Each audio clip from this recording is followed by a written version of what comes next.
Como a parceria entre os poderes legislativo e executivo pode impactar positivamente a cidade de Maceió?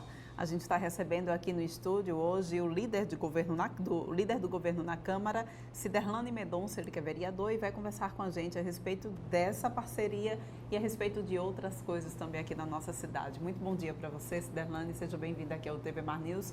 Essa parceria, de fato, é muito importante para fazer com que a nossa cidade cresça? Verdade, Porlane.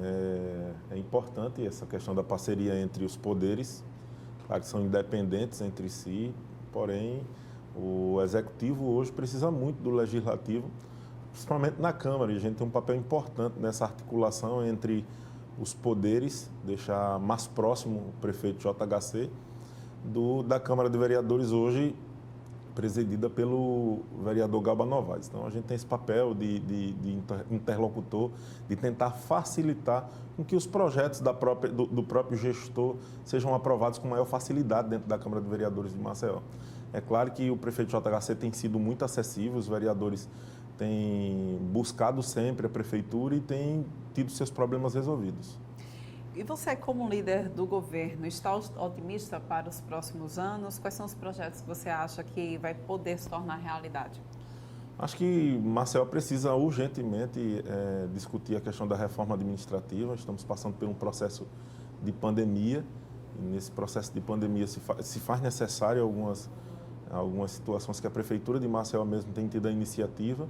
Eu acho que a principal articulação do governo junto com o Legislativo é tentar fazer essa reforma administrativa, é tentar buscar mecanismos que a nossa cidade possa andar o mais rápido possível, porque, segundo o próprio lema do prefeito, né, Maceió tem pressa e nós estamos engajados nesse sentido, para que as coisas andem, tem muita coisa a ser feita, principalmente a parte de infraestrutura da nossa cidade. Eu vejo aí que a Prefeitura já começou um programa de Previna Maceió, que é a questão das enchentes, os vários alagamentos na cidade de Maceió e a questão de desobstrução de galerias. Então, tem esse interesse de querer se antecipar aos fatos. Então, a questão das encostas nesse período chuvoso, a Prefeitura também tem tido essa preocupação, fora as demandas da pandemia aí, que a gente sabe que são crescentes. A questão da vacinação, Maceió sendo primeira cidade em todo o Brasil com a vacinação, eu acho que a gente está no caminho certo. Eu acho que as principais metas da gestão e a principal meta, eu como líder de governo, é justamente facilitar a vida do prefeito e a vida da Prefeitura de Maceió e dos maceioenses, sobretudo, para que a gente possa desenvolver ações para que a população fique satisfeita. Agora, Ciderlane, apesar das diferentes linhas ideológicas que existem lá na Câmara, e é até bom que se exista, né? O ambiente precisa disso, a gente tem a impressão aqui fora de que o ambiente é bastante harmonioso por lá.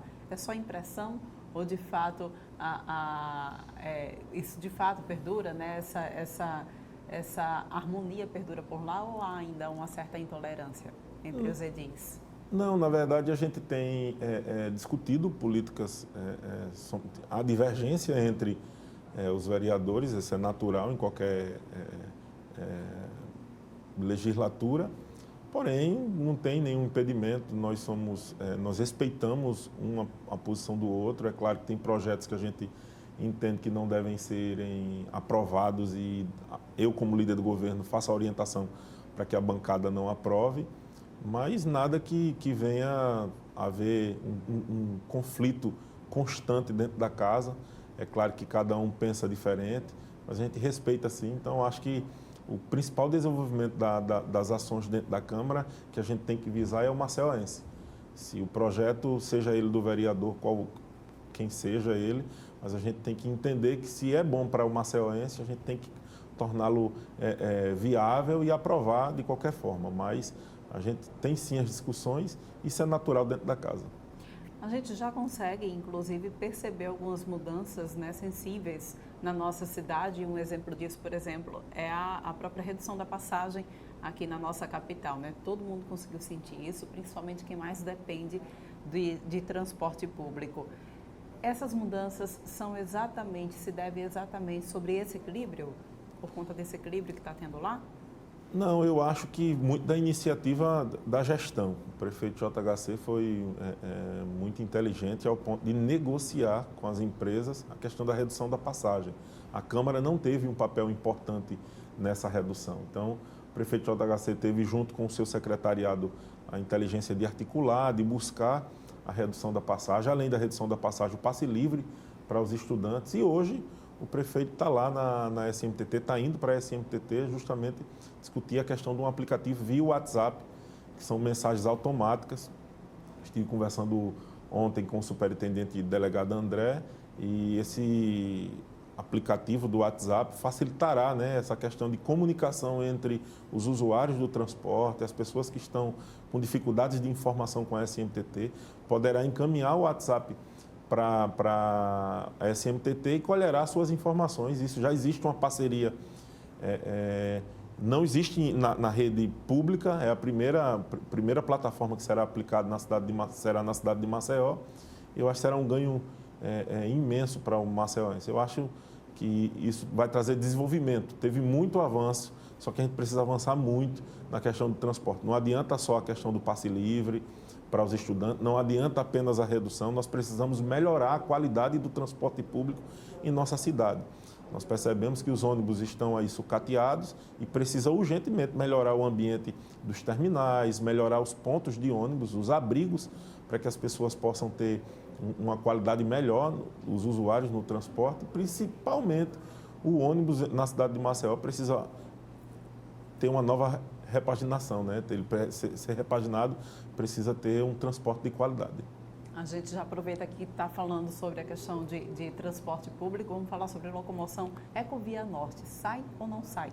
Vim por lá agora, é claro que já tinha sido uma promessa antiga do prefeito Rui Palmeira. Eu acho que agora as coisas estão, nesse período chuvoso dá uma paralisada, não tem máquinas lá hoje devido às chuvas, mas sai sim.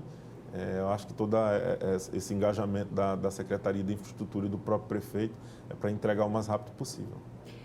Como foi o processo de aprovação do orçamento de Maceió lá na Câmara? Demorado, ficamos ansiosos, a Prefeitura de Maceió buscando, mas tinha um entendimento entre a gestão e a casa para que tudo fosse resolvido. A questão do duodécimo, a questão também das adaptações, já que a LOA era algo da gestão anterior e precisava sofrer algumas adaptações, principalmente por esse período de pandemia.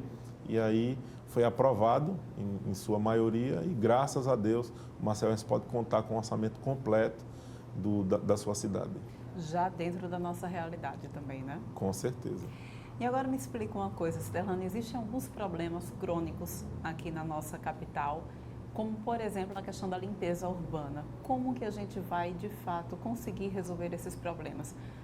Limpeza urbana, aquela região ali da Senador Rui Palmeira também, tem como solucionar esses problemas? Na verdade, acredito que os contratos anteriores têm dificultado essa nova gestão. Então, está sendo avaliado esses contratos, verificado a possibilidade de readequação dos contratos, mas existe um engajamento por parte do superintendente de limpeza urbana da cidade de Maceió, Dr. Ivens.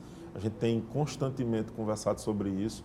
Existe uma dificuldade por conta desse período chuvoso e justamente pela falta de orçamento. Com a aprovação do orçamento, com essa questão da disponibilidade das empresas em querer discutir um novo método de fazer limpeza em nossa cidade, eu acho que vai dar certo. E é o que nós estamos torcendo e buscando. Então, tem aí o contrato que está prestes a vencer do aterro sanitário na cidade de Maceió, acho que vai ser renovado, que é lá no Benedito Bentes, por mais 30 anos, acredito eu. E a gente tem buscado tentado ser o articulador entre as empresas e até a própria gestão, a superintendência, para que isso aconteça com maior facilidade.